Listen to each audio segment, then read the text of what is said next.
So, what do you do when you can clearly see a problem, but nobody has officially placed you in charge of fixing it? Do you wait? Do you complain? Do you tell yourself, that's above my pay grade? Or do you step forward and take responsibility for whatever is actually within your control? Because here's the truth: leadership does not begin when somebody gives you a title. A title can give you authority, it can give you a position in an org chart. It might even get your name printed on a slightly nicer parking space, maybe, but it cannot make people trust you. It cannot make people respect you. And it certainly cannot make people want to follow you. Real leadership begins long before the title arrives. And sometimes it happens without a title ever arriving at all. Welcome to Forge, the Rest 41 podcast dedicated to building stronger men and women in body, mind, and character. And if you believe strength is developed through pressure, responsibility, discipline, and purposeful action, subscribe to this channel. Like this episode, share with somebody who's already leading, even if they haven't recognized it yet. Today, we're talking about leadership when you don't have a title. And let's get into it. So first things first. Leadership is a behavior. Most people confuse leadership with rank. They imagine the CEO in his office, the command officer, a general, the head coach, the team captain, the person behind the podium. That's the leader, right? Those people may very well be leaders, but the title alone doesn't prove it. We've all encountered people with impressive titles who couldn't lead a hungry dog towards a steak, man.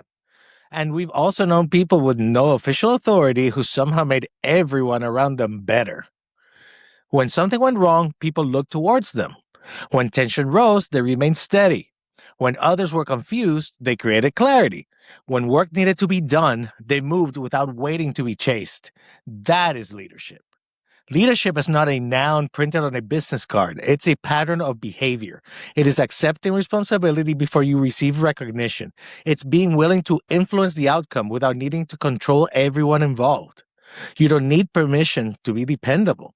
You don't need a promotion to set a higher standard, and you don't need a title to tell the truth, protect somebody, solve a problem, or help a team regain its footing. You can lead from wherever you're standing. Literally anyone can be a leader at any given point in time. Now, next concept, titles grant authority. We talked about this, right? Actions earn trust. A formal title may require people to obey you. And you know them. You know that person that's in your office who's like an SVP or whatever, and they have a big title and everybody just says, yes, yes, yes, but they actually don't do what that person says or wants to do. That's kind of the perfect example where the formal title may require people to obey you, but it doesn't require them to believe in you. And that distinction definitely matters because authority can produce compliance, but leadership produces commitment. People may do the minimum because a manager told them to. We've seen this a million times in any workplace of any kind. You'll see this all the time. They give more when they trust the person asking. That trust is built through repeated evidence. You help build that trust. Do you keep your word? Do you remain useful under pressure? Do you tell the truth when the truth is inconvenient? Do you take responsibility when something fails? Do you give other people credit when something succeeds? Do your actions remain consistent when nobody important is watching? People are always collecting evidence about who you are. They may never say it out loud, but they're asking themselves, can I count on this person? Will this person panic when things become difficult? Will they protect the team or sacrifice the team to protect themselves? Do they want the mission to succeed or do they simply want to look important? Your answers to those questions become your real leadership resume. And also, let's talk about this. Leadership, it's really important that you understand that leadership starts with seeing reality. Titleless, true leadership, begins by paying attention. A leader notices what everyone else is pretending not to see.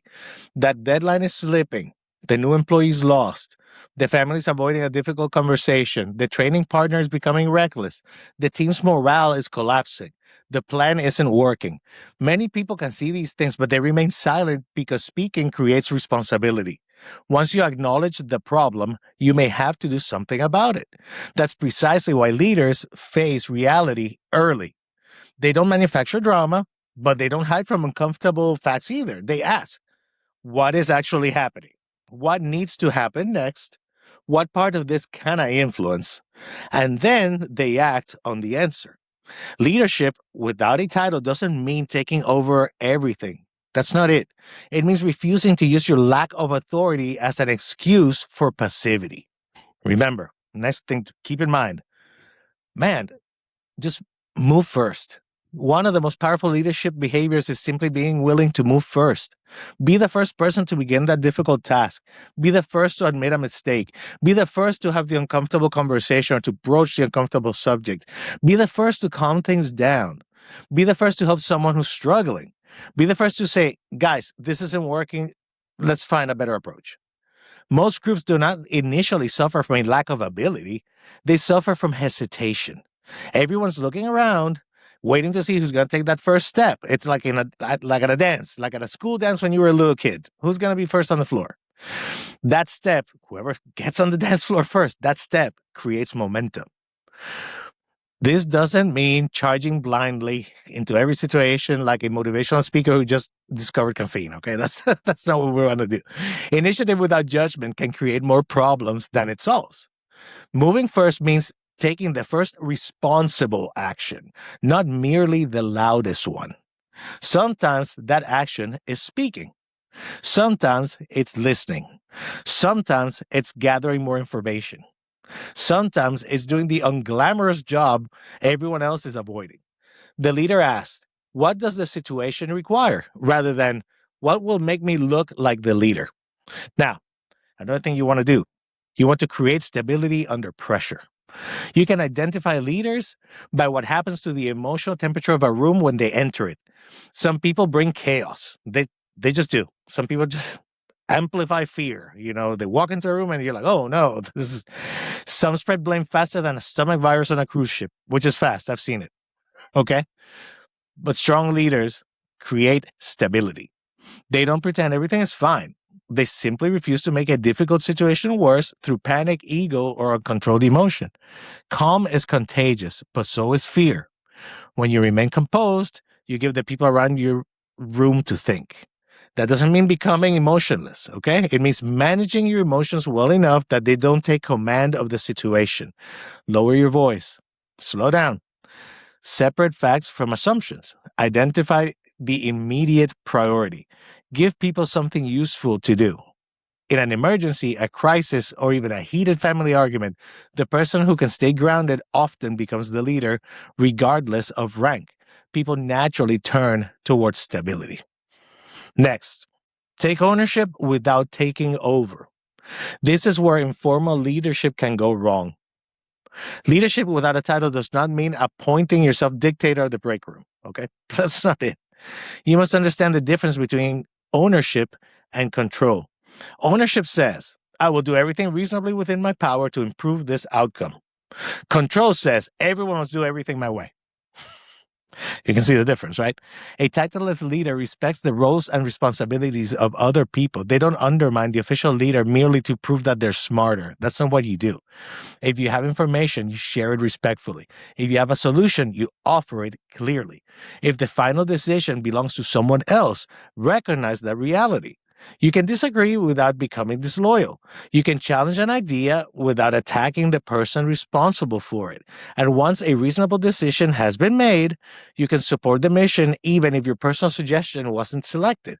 That requires maturity because insecure people need to win every argument. And leaders need the team to win. Next, let's talk about building competence. Leadership is not simply having strong emotions and excellent posture, okay? Then we have all kinds of leaders all the time without effort. If you want to influence people without formal authority, you need credibility. And credibility is built partly through competence. You need to know your craft. You need to do the work. You need to prepare. You need to become useful. A person who repeatedly demonstrates sound judgment earns influence because people recognize the value of their contribution. This doesn't mean you must be the smartest or most experienced person in the room. Leaders are often the first to admit what they don't know, but they're also willing to learn. They ask good questions. They seek correction. They prepare before the crisis arrives. They don't confuse confidence with competence. Two different things. Confidence says, I believe I can handle this. Competence provides evidence that you actually can, and you need both. Next, remember to give credit and absorb responsibility. Very important.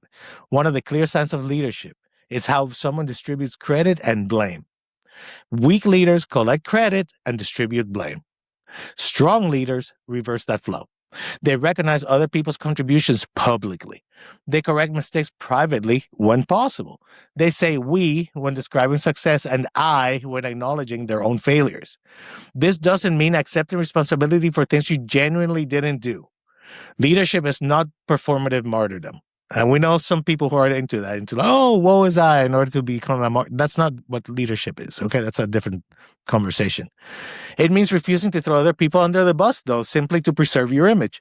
When something goes wrong, you ask, what was my part in this? What could I have communicated more clearly? What did I fail to notice? What can I do now to help repair the situation? That mindset builds trust because people feel safer working with someone who is more committed to solving the problem than protecting their ego. Next, to remember, elevate the people around you. Leadership is not measured only by what you accomplish, okay? It's also measured by what other people become around you. Do people become more capable because they worked with you? Do they become more confident, more disciplined, more willing to take responsibility? Or do you keep everyone dependent on you because being needed makes you feel important? Real leaders don't deliberately make themselves irreplaceable and create single points of failure, okay? They teach, they share information, they create opportunities for other people to step forward. They correct without humiliating, they encourage without lying. They demand high standards while providing the support necessary to reach them. Leadership is not standing on top of a mountain while everyone admires you. It's helping everyone else climb that mountain. Now let's talk about the Forge standard. If you want a simple way to remember how to lead without a title, use the word forge. It's in the title. It's in the podcast, guys. F, face reality. See the situation as it is, not as you wish it were. Tell the truth without exaggeration or denial. O, own your part. Take responsibility for what you can influence. Stop wasting energy complaining about what you cannot control. R, respond first. Take the first responsible action. Create momentum rather than waiting for somebody else to rescue the situation. G, give credit. Recognize the people contributing around you. Let success strengthen the team instead of feeding your ego. E, elevate others. Help people become more capable, confident, and prepared to lead themselves. Face reality. Own your part. Respond first. Give credit. Elevate others. That is leadership people can feel even when there is no title attached to it. Now, also remember, leadership is practiced in ordinary moments. It's all the time. It's not just, at work or whatever. Most leadership opportunities do not arrive with dramatic music or like an intro, okay? They happen literally, like I said, in ordinary moments. You're at work and notice that a teammate is overwhelmed. You're training and see someone using a piece of equipment dangerously. Your family's facing a difficult situation that nobody wants to discuss. A project begins drifting because everyone assumes somebody else is handling it. A stranger is being treated unfairly and the room has suddenly become very interested in its shoes. These moments reveal who we are. You may not control the entire situation, but you can control your contribution to it. Can you speak clearly? Can you remain composed?